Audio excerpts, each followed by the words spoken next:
Hello and welcome to the Synchronicity Show. Today is a very exciting day for me because today is the very first episode. And in this inaugural episode, I sit down with Courtney Sheber to discuss using the practice of yoga to overcome anxiety, how movement has shaped her life, and what she learned during the pandemic. Courtney is an Arizona native and has chosen a life of movement and wellness. She quit her corporate job in 2015 to pursue yoga and is now the studio manager and a lead instructor at Modern Yoga in Scottsdale. As a former competitive gymnast, she understands the balance between work, play, and the healing aspects of movement.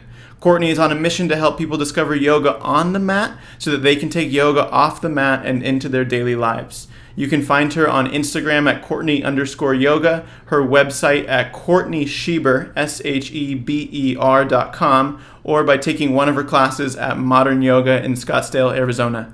I was very excited for this interview, so without further ado, let's start the show. Courtney, welcome to the show. Hi, thank you. I'm excited to be here. Cool. So to start today, I want to dive a little bit into your backstory, and then that will eventually bring us into where you are today and what you currently offer as a yoga teacher, and talk a little bit about being a studio manager and how you've dealt with that throughout the pandemic. So if you want, let's start and kind of tell us, what did growing up in Arizona look like, and what did the early years of Courtney Sheber look like? Yeah, sure. So I was actually born in Tucson, but I moved to the Scottsdale area when I was about 3 years old. So born and raised in Arizona. Incredible family. I grew up, I went to Horizon High School, and all through growing up, I was an athlete. So competitive gymnast mostly for many, many years. A dancer, swimmer, very, very active. So yeah, I grew up here. I loved it. My family's incredible, but I was very busy, almost too busy to where I couldn't really enjoy like the kid childhood things to an extent, which is why now, and we can get to this later, but now I really value the balance between just like work and enjoying life. Gotcha. So what would you say are some of the things that you missed out on growing up? Just simple things. I mean, we'd play outside a lot, but even just going to middle school, hey, did you watch that TV show? I literally never watched TV or ever saw any of the cool movies or knew anything that was popular, toys, like whatever. It was just sports and school. Gotcha. So I think you know this, but a lot of other people don't, is that we went to the same high school. And I think you graduated when I was becoming a freshman, because you graduated in 07, correct? Yep. Yes. Cool. So my freshman year was 07, and then I graduated in 11. I forgot about that. Yes. Yeah. Horizon High School. Little unknown fact we got there. Yeah. What did your life then look like kind of following high school and moving into college? And did you know where you wanted to go at the beginning, or did you have kind of a wide array of colleges you wanted to attend? Yeah, so I quit gymnastics like entering into high school. So that was a big transition for me because I went from very focused sports into, okay, I can kind of be, have a social life and get to do these things. And so I still did cheer, which was athletic, but it was good networking and really fun. And I ended up being the cheer captain. And so then after high school, I was pretty much torn. I mean, I always wanted to go to California and live in California, which I still haven't done. But I was basically torn between ASU and U of A. And I was honestly 50-50. Both my parents and my brother went to U of A. And I was kind of leaning towards ASU, but pretty torn. And I didn't really know what I wanted to major in at that point, but I ended up going with my gut, picking ASU, and I'm really glad that I did. And I started as undecided for my major and eventually chose business. And then I went business and dance. My dream growing up since I was like 5 was to open my own dance studio. What do you still have that dream, or what happened to that? Has it turned into a yoga studio now? It turned into a yoga studio, and I truly feel like I'm exactly where I'm meant to be. So Cool. Well, that's really cool. Well, first of all, you made the right choice because ASU is obviously better than U of A. agreed. Yeah. During your time at ASU, I know you were undecided at first, but did you kind of start to see the path you wanted to take your life? Or when was the tipping point or the turning point when you knew that maybe dance wasn't what you wanted to do and you wanted to go more of the business or marketing side of things? Sure. So, I mean, I knew that I was unsure, to be honest, but I knew that I liked movement. I loved the dance classes, anything active. And then I also loved the business and marketing and management classes. Um, and I think that's part of my like Gemini brain. I get the both ends of it, the creative and the kind of more straightforward logic. But um, yeah, looking back now, the turning point really was when I took my first yoga class at ASU. But I didn't know that at the time at all. I was like, oh, Yeah. this is cool. This makes me feel really good. My anxiety is less. And, so I kept going back, but I stuck with the dance and the business. And I kind of knew towards my senior year, I wasn't going to graduate and open a dance studio. Um, but I wasn't sure where I wanted to go. And to be honest, I was very lost. It took me a while and lots of emotional months to figure out what I wanted to do. And then from there, 5 more years to figure out what I wanted to do. Yeah.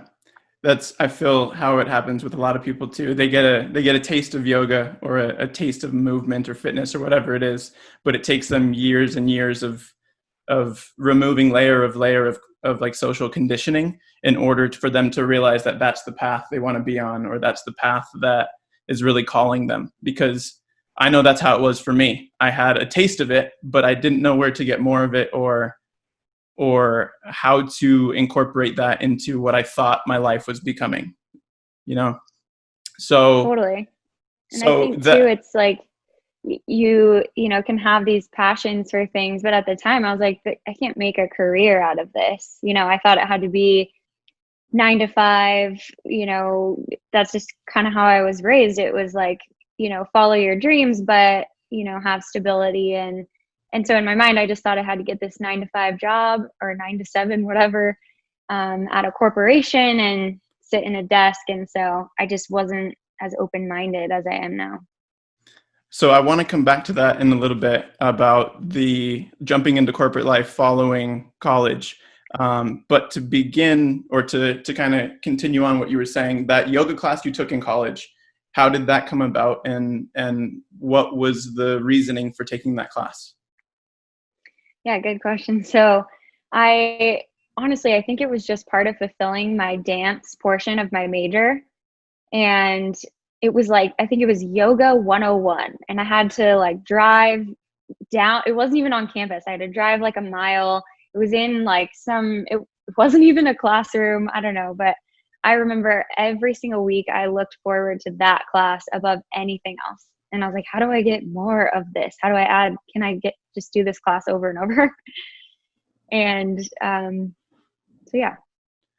Did you then start taking more yoga while you were in college, or was that something that happened later on? Yeah, so after that class, I tried to look for more classes through ASU, but realized I couldn't get all my credits doing that. So I started going to Hot Yoga University with some friends. And that's when I really got hooked. It was like, whoa, I want to do this 2-3 times a week. Like maybe I want to teach. I don't know, maybe not. But that's when it just flipped for me. I was like, yeah, this is good stuff. Yeah. Um, so you also modeled a little bit while you were in college. I want Yes. I want you to kind of expand upon either how that helped shape you and who you've become today, or any impactful moments that you had that you realized because of that career that you eventually didn't choose to pursue. Yeah. So that whole experience taught me so much. And the main thing that I took with me from that were the connections that I made. I actually got my first part-time job out of college from just a connection that I made through that. And just so many people along the way that I met through events. I learned a lot about event planning. So it was so much more than just modeling to me for that. And yeah, just really expanding my network. Is that something you've continued to pursue or want to pursue moving forward? Yeah, good question. So I kind of stopped after college. Like I said, I was a little bit lost. I wasn't healthy. I didn't feel good. And so I kind of stopped, and I didn't like the limelight. I didn't want to do any of that. And I wish that I stuck with it, to be honest with you. I wish I did it all the way through, because just last year I ended up signing with Ford, Robert Black Agency, and kind of following that passion again, because I do love it. I love print. I love acting. I'm just like tiptoeing into it, but I do like that stuff. It challenges me and makes me grow. And especially teaching yoga, like with your voice, you have to be very present. So yeah, I would like to continue to pursue that. And I kind of wish I stuck with it the whole time, but. Yeah, there's the modeling, and then acting is a whole different world in and of itself. And I had a little bit of experience with that, because I didn't go straight from high school to college. I went and played hockey first, and then I actually went and signed with Ford as well when I was younger, and with an agency in LA as well. And I thought, this is 100% what I'm doing. I'm going to become an actor. I had an audition for a show on Showtime, and I think peed my pants a little bit in the audition. And it's terrifying. Oh, the first one, I remember vividly, like, holding the script, and my leg wouldn't stop shaking. Totally. And it was like a hit of adrenaline for me, though. And I was like, I need more of this. But that's really before I had found yoga, and acting eventually led me to find yoga in years down the line. But it was that kind of hit of adrenaline, and like you never know, or like the unexpected that comes up from acting, that was so like enthralling and hooked me from the beginning. So if you can pursue it, for a yoga teacher to be able to improvise and go off whatever the room's giving you is a huge advantage, and kind of what sets the good from the great apart, as I'm sure you've seen with the teachers that you practice with or have taken classes from or trainings from. They really can then read the room, and from that be able to kind of intuitively sequence or change certain cueings and things like that. Totally. I couldn't agree more. Even my teacher, John, has an acting background. And I think that's part of what makes him so good. Is a lot of the intuition and improv, really. Like, how can you adapt in this scenario and make it a wonderful class no matter who's in front of you? Exactly. And so following college, then you jumped into corporate life, and I believe went into marketing. Is that correct? Yeah. So when I first graduated, I did know that I didn't want a 9-to-5. Like I kept telling my dad, my mom, I was like, I really just can't sit at a desk. And then I kind of accepted that was where I needed to go. And so I worked like a couple startup jobs at the same time when I graduated for about 9 months, and I worked from home. So I loved that. And then transitioned into the corporate world. I got a job doing marketing. And did you then continue down that path for a while, or were you immediately, once you kind of stepped foot into that first marketing job, did you know that like this wasn't for me? So I did do the marketing job for 3 years. And that job at the time was, I could work from home. It was marketing for Jack Daniel's and Southern Comfort. So I could work from home. I had the flexibility. It was really fun. Honestly, the perfect job to come out of college and go into. And I loved it. But year 3, you're out all the time, setting up happy hours and eating fried food and it's a lot of social indulgences. And so year 3, I just really, in my gut, I just started to like kind of fall off. I was like, this isn't lighting me up every day. And so yeah. And then year 3, I left, but I still didn't know that I wanted to do wellness. And I got a PR job. When was the kind of aha moment where you knew you wanted to get into yoga, or when you wanted to teach yoga? Well, so I got this PR job. I worked there for 3 months, and I watched this girl. She owned a Pilates studio next to the office that I worked in. And it's not that I didn't like the job. It didn't, light up my soul the way that I knew I could doing something. And so I'd come into work every day and just sit at my desk and do emails and, look forward to my lunch break and watch this girl next door walk into her Pilates studio with a big smile on her face and pride that it was her space. And she would train private clients all day. And I would go see her sometimes, and I just sat there every day going, why don't I have that? Why can't I do that? And one day I just had a conversation, and it was kind of like, I can do that. Why wouldn't I do that? You get one life. So I left that day, packed up, and that was it? You were that day quit and I'm off to it?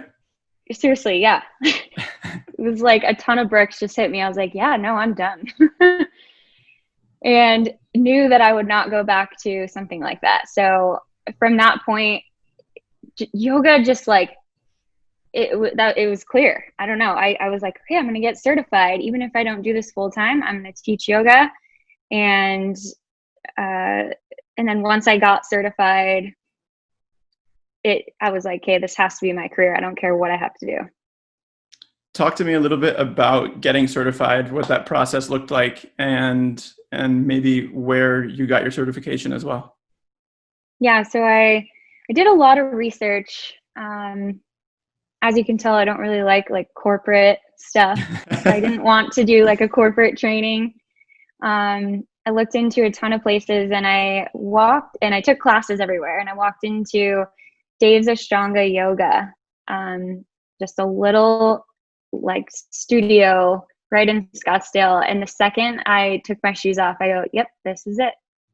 So I walked into a yoga class that day, was Mysore Ashtanga, which I was not familiar with at all.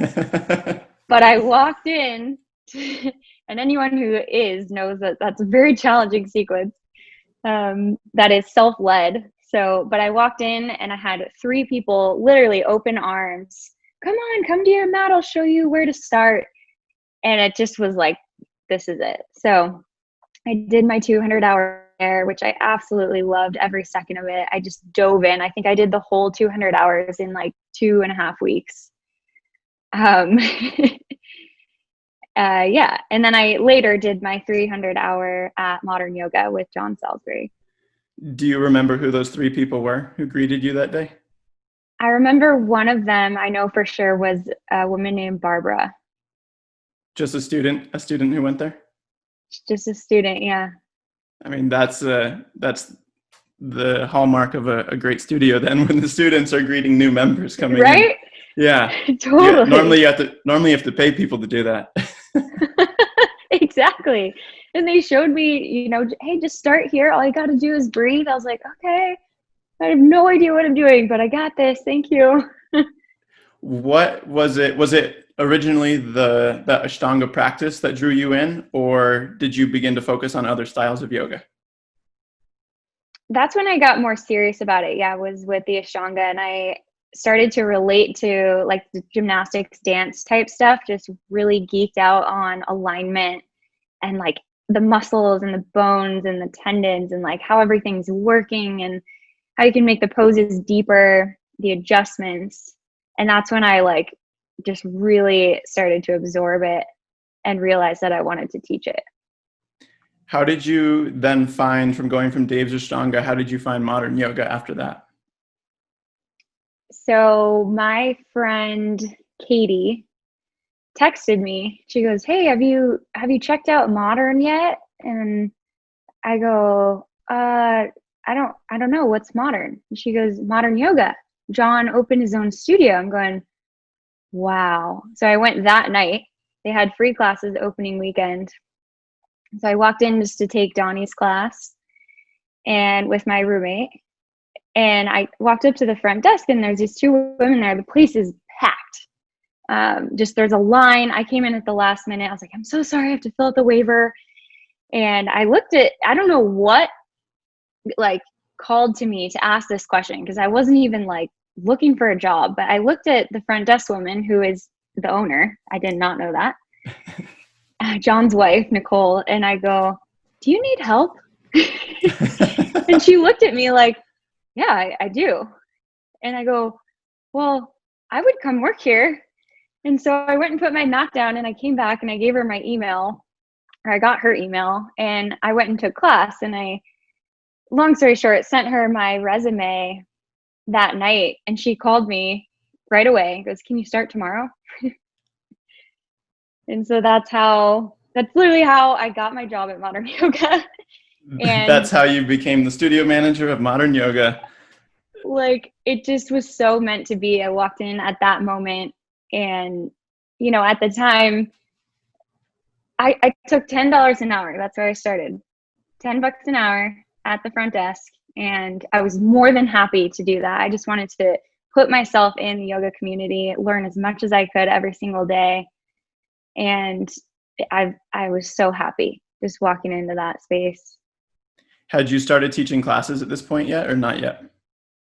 I was dabbling. I taught just either for like friends and family, privates, and then I taught at a office building for a corporate yoga a little bit, but I wasn't teaching a lot.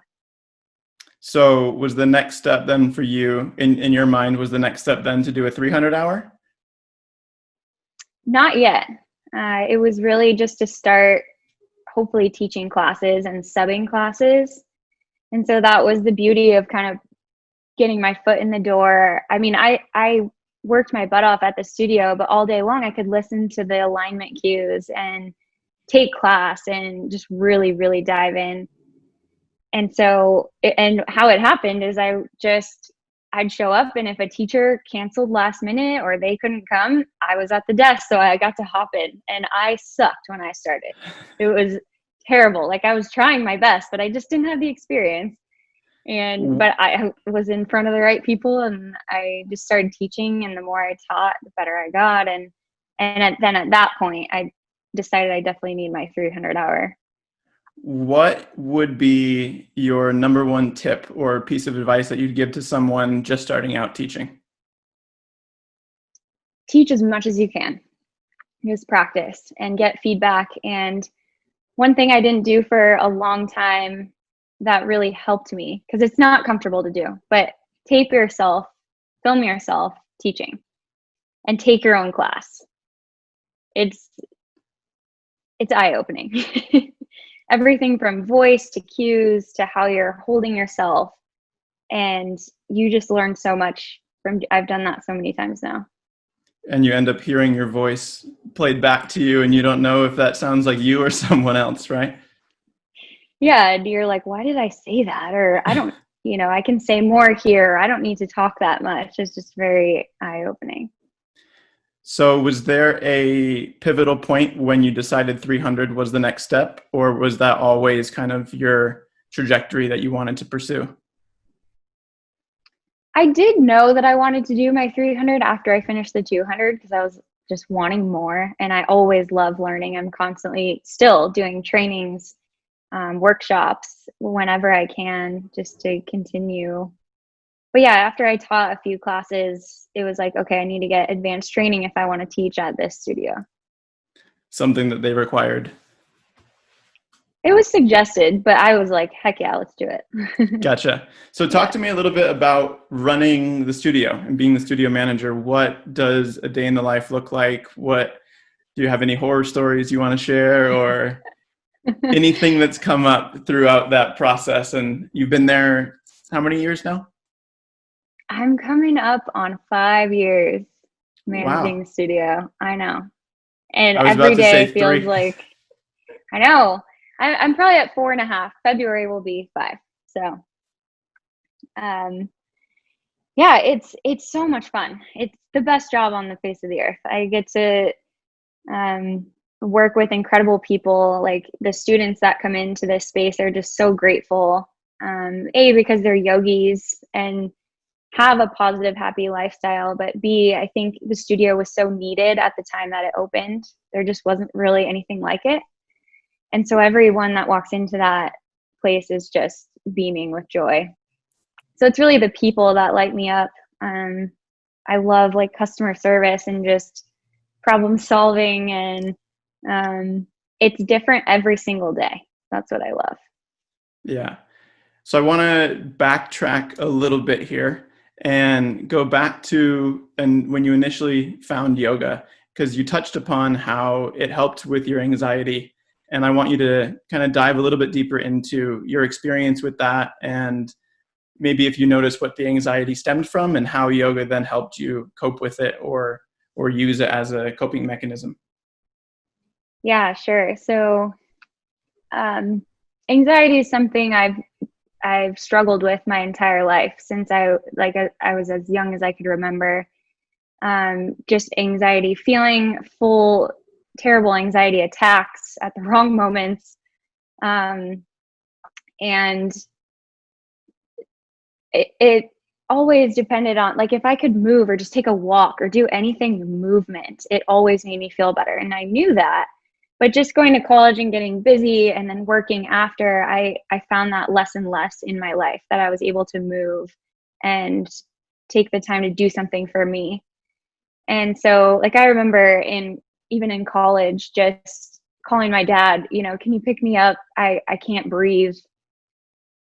Just walking to class. And there's really there was never reasons. Like, yes, there's triggers, but it just is there. It's just like in my DNA. And so once I found yoga and that very first class at ASU, the way that I felt when I left, it was like taking an anxiety pill, which I was on at the time. And I just started to realize the more I did it, especially, 6, 7 years ago, that this was medicine and that I didn't need to take that stuff. And I just needed to make some adjustments in my life. And that's why I appreciate working at that studio so much, is it's every single day I'm just breathing in exactly what I need. So yeah, I think Yeah, it's been a beautiful journey. You're surrounding yourself with that energy you needed yourself, and kind of putting yourself into the ideal environment so you don't need the medication and don't need the external influence, because you're able to then cultivate that internally. Exactly. And I had the solution the whole time. I just needed to make some changes. So Yeah, we always look outside of ourselves before we look inside, right? exactly. Yeah. So kind of moving forward from here now, what's next steps for Courtney? What do you see you pursuing in your life, or moving towards? And let's go short term for right now. Yeah, short term. I love teaching privates, one-on-one sessions.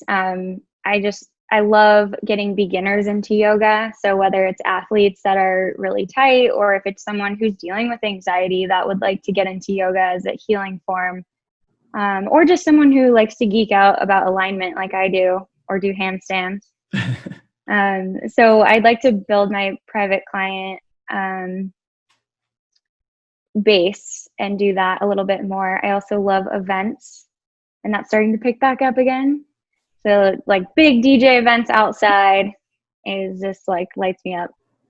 Yeah, finally, after the year that we've had, I'm hoping everything kind of turns around and comes together soon, Yeah, same. I think it is, hopefully, fingers crossed. But it made you appreciate that we had that, and we almost took it for granted, right? It was like wow, this can go away just like that.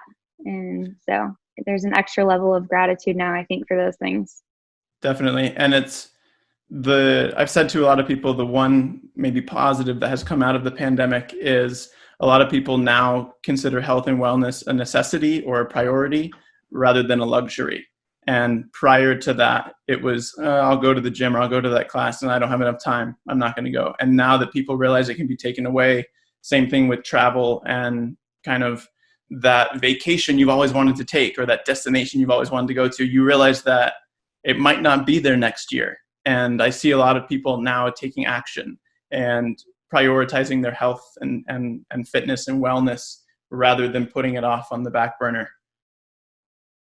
Totally. And I think even with that, yeah, living in the present moment and just kind of, it's like YOLO. It's like, this is all we got today, right? And also just taking care of our bodies and realizing that, these things can happen and you can get sick. And so treating your body like a sacred vessel and just eating good food and moving and making time for that, like you said. Yeah. And so working in the studio throughout this pandemic, then what are some of the things that you saw or noticed and maybe some of the obstacles you've had to overcome or things you've learned along the way? Oh man. Yeah. When this whole thing hit, it was like, it really rocked me because that's my whole world. And it rocked so many people, not just me, everyone. But it was hard. And so, I mean, the day that we closed, I was just devastated. We had to shut down. We were closed for 90 days total. You don't know what's next. How long is this going to last? Can we make it? And so the owners and the team there are just so incredible. Like that wasn't even a question. It was like, okay, what do we do? How do we pivot? And what's beautiful about it is it got us online. And that's something we've always wanted to do. So within, I think it was like 30 hours of closing, we had a full HD live stream set up for classes like the next day. And so I would go in and just teach one class a day. And they were all live through Mind Body. And then we started adding more classes and we reopened. That was kind of a whirlwind because they're like, okay, we're back. And then they shut us down again, all the fitness places. But the more that we had to pivot, the better and better we got. Like the live stream got better. Now we have on-demand classes that you can take at any time. We have a library of like 200 classes with different teachers. You can play music. You can do audio split. So it is truly a blessing, and that's hopefully meant to make up for the fact that now we're operating at about 20% capacity. So wow, it's that small, 20% right now? Yeah, because we cut classes in the day. They all have to be in the big room. So there's less classes. We used to have them simultaneously. And then the class capacity, I mean, we used to have 75 people in that room, and now the max is about 25. So yeah, and for those that don't know the room, there's 75 to 80 in there, which probably should be 55 to 60, but it's the best it's the best class that you've ever been to. The best yoga in town. People come. Yeah, and that's why we expanded that big room. Because originally it was the 2 rooms, or was it 1 room to start and then 2? We had 2 rooms, and then we expanded the quote big room into a huge space, and then we added a 3rd room. Gotcha. Yeah. What about personal growth throughout the pandemic? Have you had any like light bulb moments or anything from what you've experienced? And as you said, having to pivot often teaches us things that we don't realize. Yeah, there's a couple. I think the first one for me, like I tend to plan everything. You should see my calendar. It's like full through December, like every little thing, like everything is planned. And and if something doesn't go that way, it's not the easiest for me to adapt, if I'm being honest. And so this pandemic, and it just really slapped me in the face. Like, you need to take things one day at a time. And I that stuck with me, even though we're kind of back to normal-ish. I feel like that truly sunk in for me. And it's like, okay, today, let's do today. How can we make it the best day? Because you don't know what tomorrow's going to be like. Yeah. And then the other one, I feel like my teaching grew because I was able to watch myself, like we were talking about earlier, watch myself more and hear myself more. And there's so much more visibility for the classes. I could ask people feedback that wouldn't normally have seen my classes and connect with people all across the country. So yeah, that's really cool. And it's amazing to see like the unexpected completely transform the way that you approach things or think of things, and then find growth from something that is often deemed as just a negative in entirety. yeah, and like my boyfriend always says, chaos is a ladder. So it's like when stuff goes awry, if you can rise above in that moment and climb the ladder, it you come out on top like tenfold, you know? Yeah. And I think you can relate to that too. You're super good at pivoting and just Kinda, kind of rising above the situation. yeah, you have to sometimes, and oftentimes that's the only way, really. So we did short term. What does long-term goals for Courtney look like? Long-term goals. Is a studio on the list? It is. Like, I love that place. I hope I'm always there at Modern Yoga. And, I've been teaching in the teacher training program. So eventually I think I would love to take over the 200-hour when John moves on from that. So teacher training and just continuing to do more and more workshops. And then this is like, who knows, big goals like down the way, but I would love to teach. Shoot for the moon. Right? Why not? I would love to teach for Mirror. Oh, really cool. Yeah. So, putting that out there. So you can get even more feedback from watching you teach. Yeah. Yeah. I just think it's so cool that, people can access your class from anywhere. And this at-home realm is going to just keep growing and growing. So I think that's like big goal status, teach for Mirror. What are your thoughts on, because with the pandemic has come the at-home classes and on-demand classes, things like that. But what I've seen is when you take these at-home classes, you lose that community aspect that you see in person. What has been your experience with that kind of transition? And do you see people craving more community now that they don't have it on a day-to-day basis? Yeah, so I think there's a balance between those. I think people definitely like the in-class. It's a vibe, it's hot and it's sweaty. The music is bumping. You feel the bass. You can say hi to your friends. You can hear other people breathing. So I get that, and I feel that too. But I also think that the more advanced you get in your yoga practice, you really shouldn't need all of those things. It's more of going inward. So it's like Ashtanga. There's no music. It's a set sequence. You're not thinking about what's next. It's just you, the pose, your breath, and your gaze. And so I would challenge people, and I get it. I crave the community too, but I would challenge people to think about that and as a growth opportunity for your personal practice. I gotcha. Do you then see possibly your own studio eventually in the future? I've thought about it. I think if I did that, it would be just like a small space. My boyfriend wants a restaurant eventually, so he could do the restaurant and I would just have a little community space, and we could do events and private sessions and just something smaller than the production that I run right now. Yeah, that'd be cool though. Partner the two and have kind of like a space that doubles as events or banquet hall, and then you could teach classes from out of it as well. Exactly. Yeah.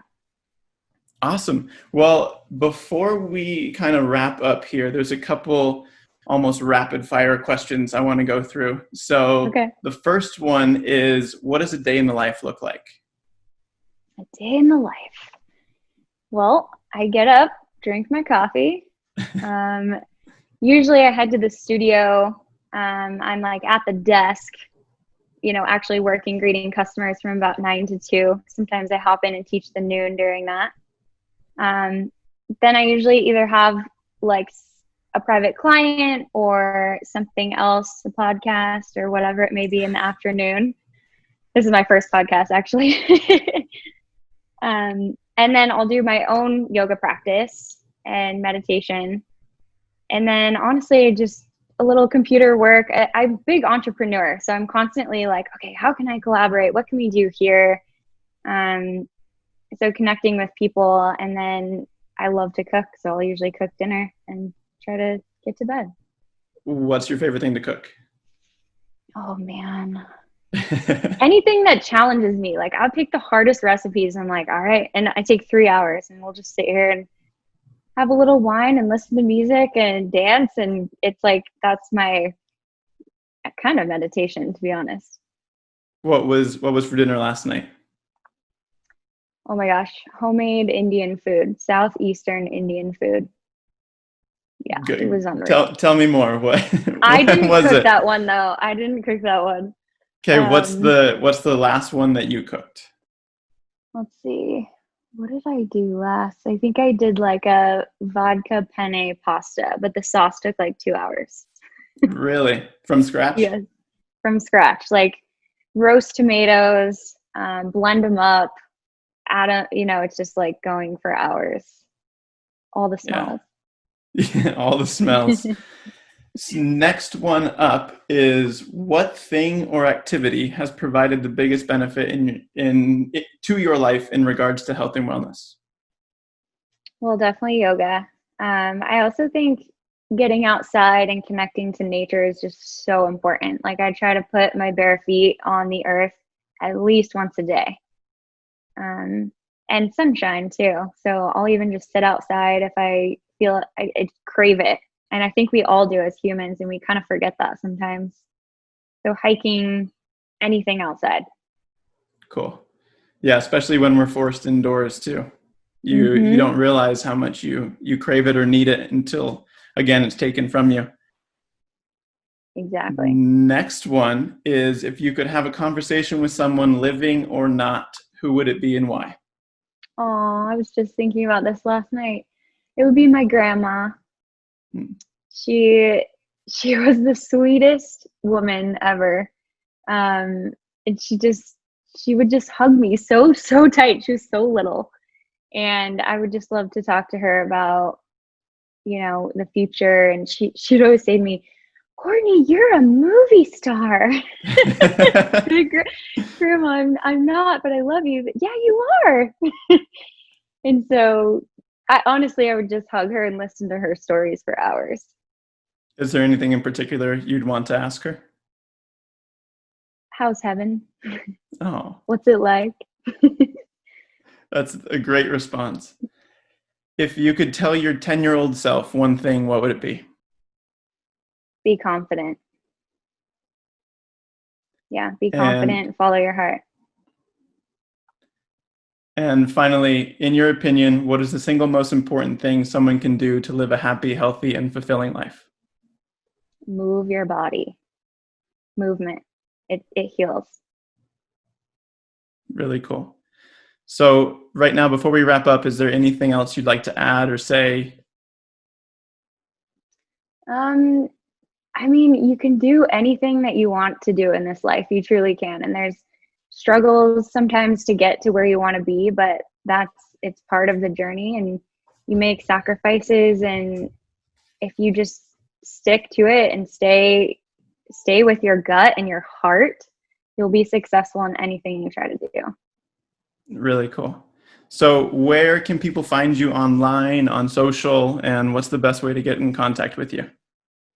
Sure. So my Instagram is just Courtney_yoga. My website's CourtneySheber.com. You can email me from there, or my email's on my Instagram as well. It's just my name, Courtney.Sheber@gmail.com. But I'd love to connect. I love connecting with people. So message me, reach out. or come take class. Cool. Well, Courtney, thank you very much. This has been a lot of fun, and I hope you have a great rest of your day. Thank you for having me. It's my honor. Have a good one.